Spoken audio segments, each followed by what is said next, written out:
پہلے اہم خبر، وزیر خزانہ آج 18,500 ارب روپے سے زائد کا وفاقی بجٹ پیش کریں گے۔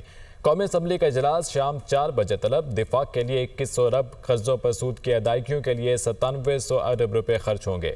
آئندہ مالی سال کے دوران ترقیاتی منصوبوں پر وفاق 1500 ارب روپے خرچ کرے گا۔ آئندہ بجٹ میں جی ڈی پی گروتھ کا ہدف 3.6% مقرر۔ توانائی کے شعبے کے لیے 253 ارب اور انفراسٹرکچر کے لیے 827 ارب روپے مختص۔ آئندہ مالی سال کے دوران توانائی شعبے کے لیے 800 ارب روپے سبسڈی فراہم کی جائے گی۔ واٹر ریسورسز کے لیے 206 ارب، ٹرانسپورٹ اور مواصلات کے لیے 279 ارب روپے مختص کیے گئے ہیں۔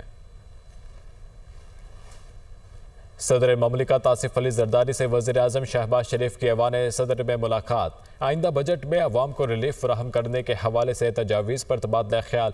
صدر مملکت اور وزیر اعظم نے آئندہ بجٹ میں ترقیاتی منصوبوں پر بات کی۔ وزیر اعظم نے صدر مملکت کو حالیہ دورہ چین کے بارے میں بھی آگاہ کیا۔ بجٹ میں غریب اور متوسط طبقات کا خاص خیال رکھیں۔ صدر مملکت کی وزیر اعظم کو ملک کی ترقی اور معاشی اہداف کے حصول میں تعاون کی یقین دہانی۔ ملاقات میں ملک کی مجموعی معاشی اور مالی صورتحال پر بھی گفتگو کی گئی۔ ملاقات میں وفاقی وزیر منصوبہ بندی اور خصوصی اقدامات احسن اقبال بھی موجود تھے۔ چیئرمین پیپلز پارٹی بلاول بھٹو زرداری کی سربراہی میں پارلیمانی پارٹی کا اجلاس۔ شرکاء نے حکومت اور بجٹ سے متعلق اپنی رائے اور تحفظات کا اظہار کیا۔ جن شرائط پر حکومت کی حمایت کی ان پر عمل درآمد کے منتظر ہیں، اراکین کا شکوہ۔ بلاول بھٹو زرداری نے پی پی پی پارلیمانی پارٹی کا اجلاس آج پھر طلب کر دیا۔ اہم خبر، شرکاء نے حکومت کے خلاف جن شرائط پر حکومت کی حمایت کی ان پر عمل درآمد کے منتظر ہیں، اراکین نے شکوہ کیا۔ بلاول بھٹو زرداری نے پی پی پارلیمانی پارٹی کا اجلاس آج پھر طلب کیا ہے۔ وفاقی کابینہ نے ڈیجیٹل نیشنل پاکستان ایکٹ 2024 کی اصولی منظوری دیتے ہوئے وزارت قانون کی ضروری نظر ثانی کی ہدایت کر دی۔ ایکٹ کے تحت نیشنل ڈیجیٹل کمیشن اور ڈیجیٹل اتھارٹی تشکیل دی جائے گی۔ اجلاس سے خطاب میں وزیر اعظم نے کہا کہ چینی قیادت سے مفید ملاقاتیں ہوئیں۔ تعاون کو مزید وسعت دینے کے لیے جلد چین کا اعلیٰ سطح کا وفد پاکستان آئے گا۔ تفصیل اس رپورٹ میں۔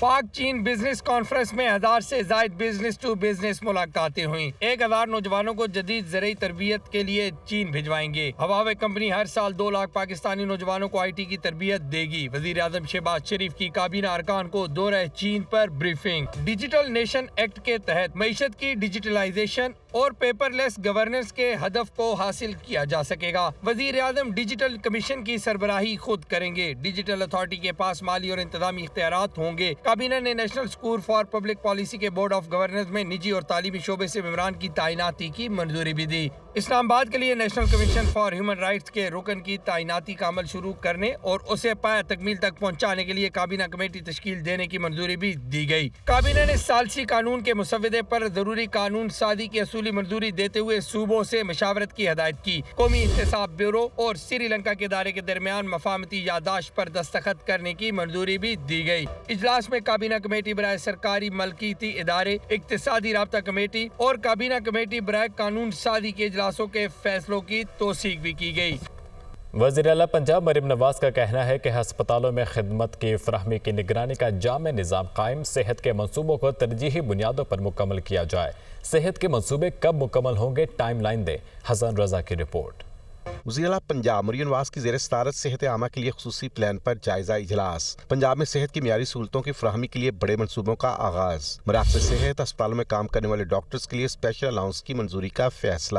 بریفنگ کے مطابق 2025 تک بنیادی و دیہی مراکز صحت میں معیاری خدمات کی فراہمی کا ٹاسک دے دیا گیا۔ بکر میں کینسر اسپتال اور راجن پور میں بڑا اسپتال قائم کرنے کی تجویز پر اتفاق۔ 46 ارب روپے کی لاگت سے نواز شریف کینسر کیئر اسپتال کے پہلے مرحلے کی تعمیر کا آغاز۔ بریفنگ میں مزید بتایا گیا کہ مراکز صحت اور اسپتالوں میں ادویات کی فراہمی یقینی بنائی جا رہی ہے۔ معذور افراد کے لیے مصنوعی اعضاء کے لیے خصوصی پروجیکٹ کی اصولی منظوری دی گئی۔ وزیر اعلیٰ مریم نواز کا کہنا تھا کہ اسپتالوں کی مستقل مانیٹرنگ کا نظام وضع کیا جا رہا ہے۔ منصوبوں کا معیار مثالی ہونا چاہیے، کوتاہی برداشت نہیں ہوگی۔ ہر تحصیل میں فیلڈ ہسپتال کی سہولیات فراہم ہونی چاہیے۔